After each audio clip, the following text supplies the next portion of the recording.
Hello and welcome to my second video of the series Solar Observations.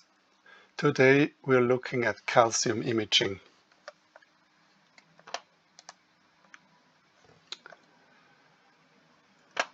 First, the comparison with the other modalities we can image the sun. White light more or less touches the photosphere, which is the surface of the sun more or less, and H alpha deals with the chromosphere, and calcium imaging is something in between, as we will see during the presentation. For calcium observations, I'm going to show example images, some from the internet. What are we looking at? So some theoretical background, and I will also present some observing methods or observing tools.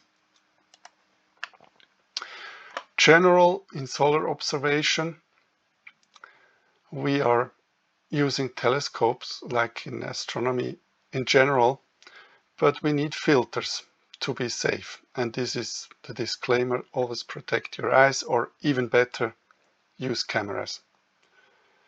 A dead camera is not a catastrophe, a dead eye is a catastrophe. There are filters that you can use in front of the objective lens. There are Herschel wedges. Both are safe if used properly, and there are also additional filters that you can use in addition to one of these. That's the principle.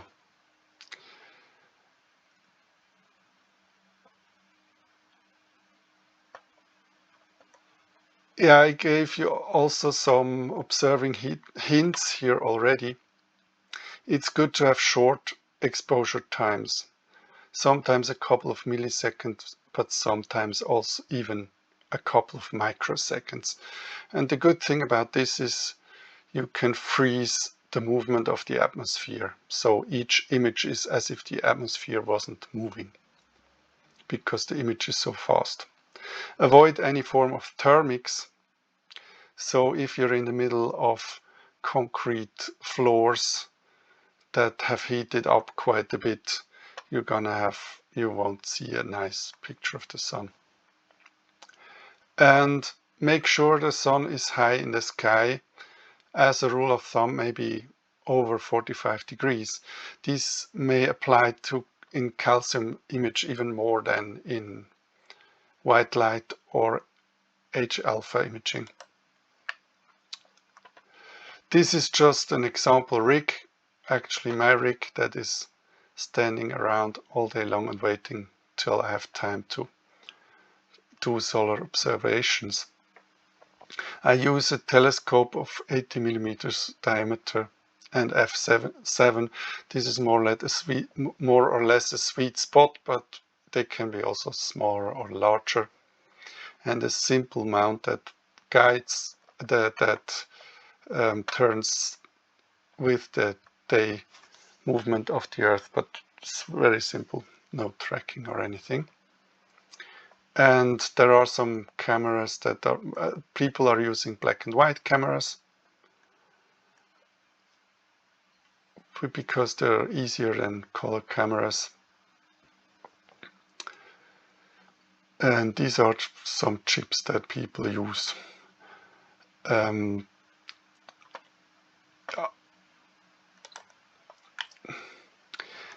these are two nice examples of calcium imaging. One is the whole sun and one is just a part of the sun.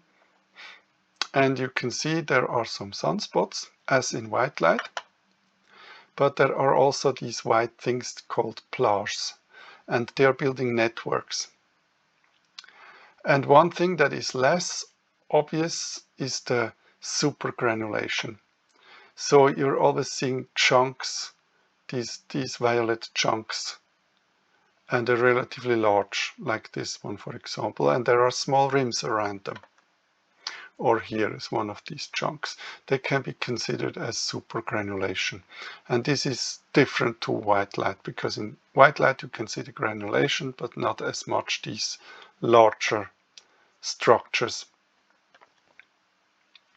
And you could also see flares if there were some. Mostly they happen in the active zones, maybe even in the umbra of the sunspots. Why should people do calcium observations? You read that this is a third choice after white light and H-alpha, and is something in the middle. You can see the structures, but you can also see some activity or some change, more change than in the white light. This third choice is not true. It's just, it turns out that people use this as a third method often, but you could as well start with calcium imaging, or at least do it before H-alpha, because it's also in a way easier than H-alpha. That's why I made it as a second video and not the third one. Calcium imaging is good for solar activity monitoring, because you see not only the sunspots but also the plages. We will discuss plages in a minute, why they are good predictors of solar activity. They allow good tracking of magnetic processes, of course not as dynamically as H-alpha, where you can really see it, the single lines. You could see them in calcium imaging too, but then you need a bit better equipment. Some amateurs may be able to see that and some not, but in general, if you have more magnetic activity, you see more plages and brighter plages. That's the easy thing about calcium observations. And there is transfer of heat from the photosphere into the corona, and that's the easiest way of imaging them, by calcium observations. As a theoretical background, what you observe is calcium 2, and there are two lines there, the K line and the H line, but the standard one is the K line, with that people image. And this is a measure for the strength of the magnetic field and also for the magnetic flux density. As we know, the sun is supposed to be stable and produce the same amount of watts per second normally, and this is quite true in the visual range, but this is less true in the ultraviolet range. And the calcium line is just on the border between visual range and ultraviolet range. That's why you can see more activity there. It's also a measure for the whole ultraviolet, and the ultraviolet changes in a factor of 10 or something, so it's not stable like the output in the visual range. And it's also a measure for the whole solar radiation. So if the UV goes up, the whole solar radiation goes also up a bit, but of course, because only a small percentage of the solar radiation is UV, it doesn't make a lot of change if you look over the whole spectrum. And there is this relationship with sunspots, because sunspots are a measure of activity and plages are a measure of activity. And the sunspots happen practically only in plages. For the calcium K index is a measure of the brightness of the calcium K, whereas the plage area index looks just at the areas. So how many % of the sun are plage and how many are non-plage, and then they are divided one by the other.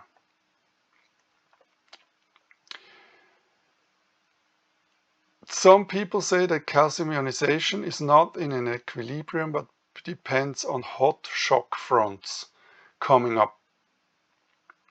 That already tells us that actually the calcium imaging is a bridge between the photosphere and the corona. The corona we can't see unless in solar eclipse, but it would be interesting to know what heats up the corona. It's 1,000,000 degrees and the sun surface is just 6,000. How does that work? Seems to contradict the elementary laws of physics. Hot things can't heat up hotter things, but with magnetism they can. Then here on the relationship of plages and sunspots, actually there wasn't a huge amount of literature I could find, but I found some papers and I cited them and I also listed them in the description of the video. Here, for example, Pence et al., they say instead of just using sunspots, we could use sunspots plus plages to predict the big events that we're interested in, coronary mass ejections or flares. But the paper doesn't claim that plages are better. It just proposes let's use plages in connection with sunspots and then make our predictions. Plages normally last longer than sunspots, so they definitely come before sunspots and can still be seen after sunspots vanish. The question is, could you use the plages for prediction of large or strong sunspots? We don't know that very well yet because there's not so much literature on that. And plage area rises if sunspot area rises, and this paper looked at how much it rises. So if sunspots area doubles, plage areas won't double because a large fraction of the sun is already plage area.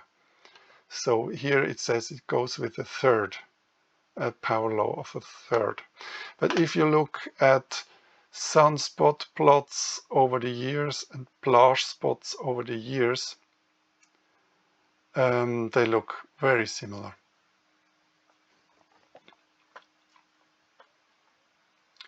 But the question is, of course, if you have no sunspots but plages, is this still a good measure of activity? And can something in terms of coronal mass ejections or flares happen out of just plages or something? Or do the plages predict the sunspots, and as soon as the sunspots appear, you can have these violent, energy-rich events? I can't give you a definitive answer on that yet.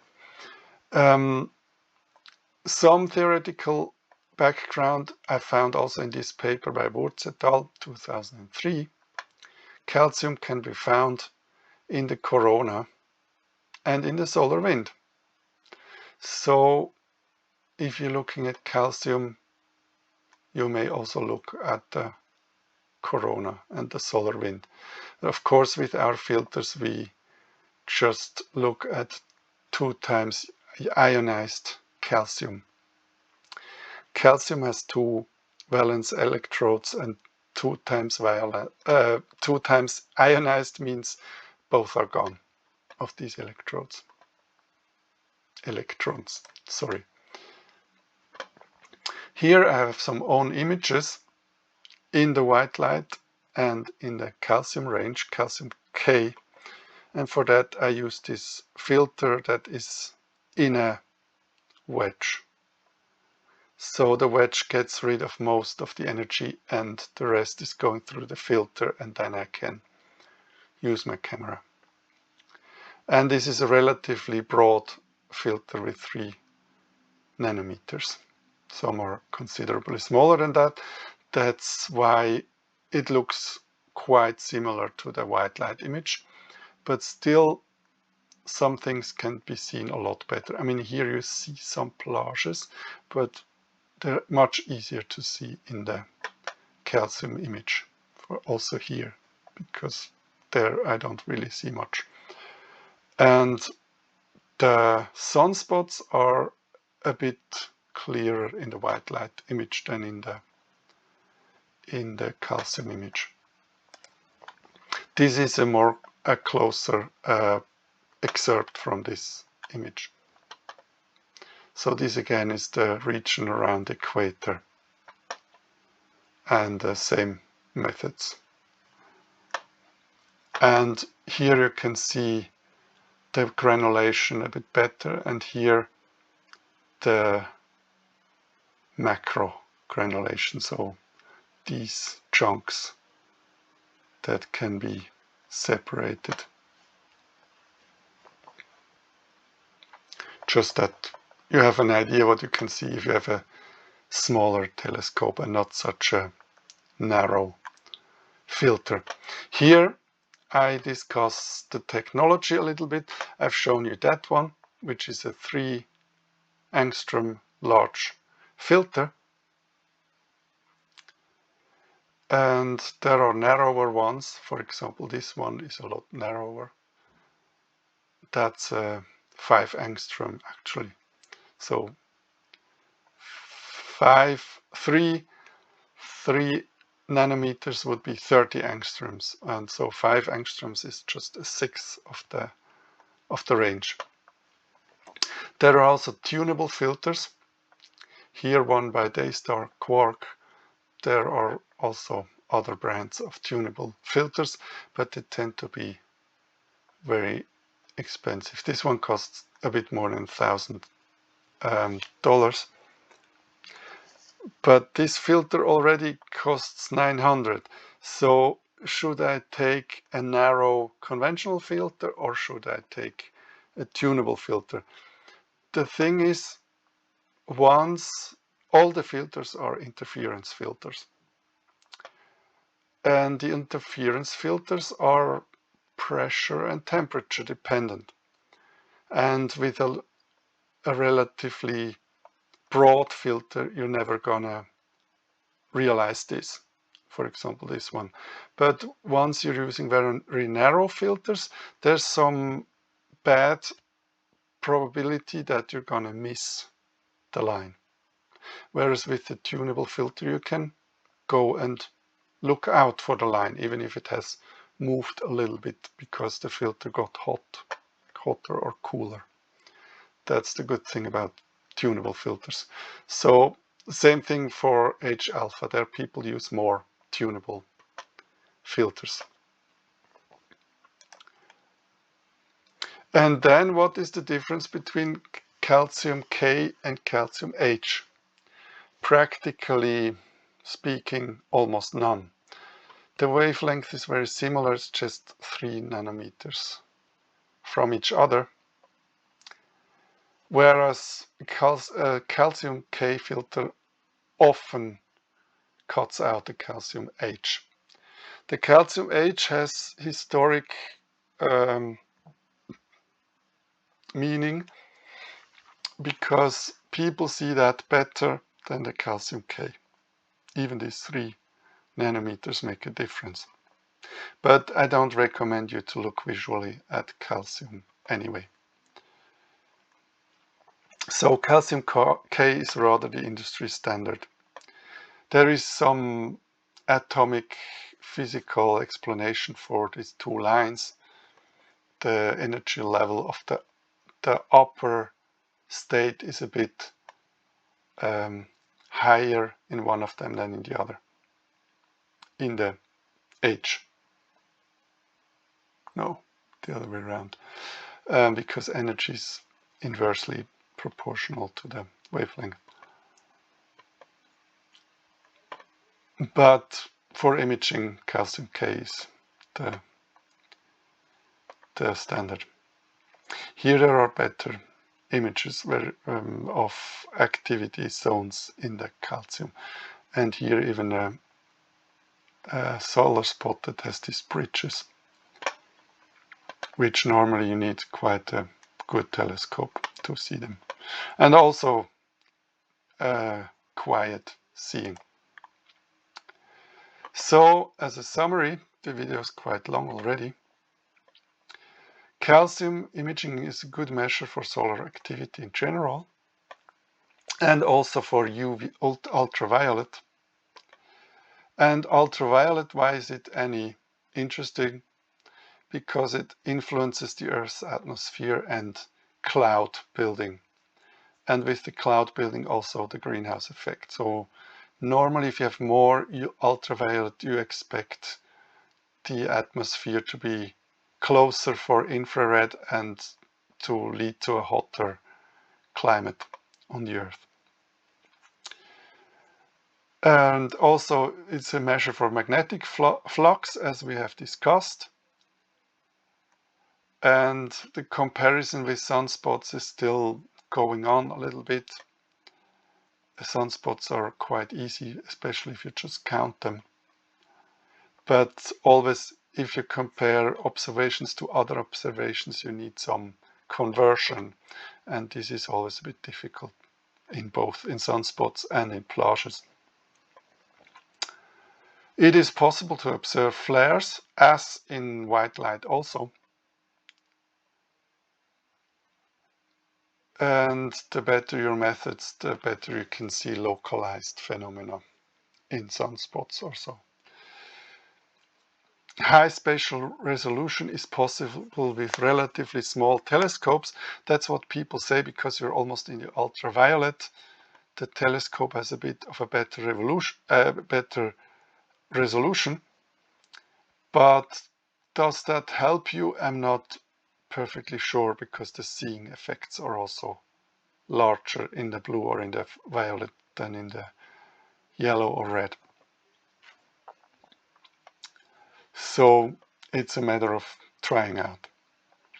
And again, never look through a telescope that doesn't do the proper filtering, especially if the white light is filtered and the UV comes through. That's very, very dangerous, because then it's not painful, or only if the eyes are up to a certain degree destroyed already.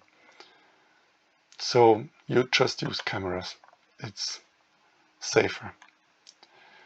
And this is a very nice example of a image taken with a smaller filter, a narrower filter of 1.2 nanometers.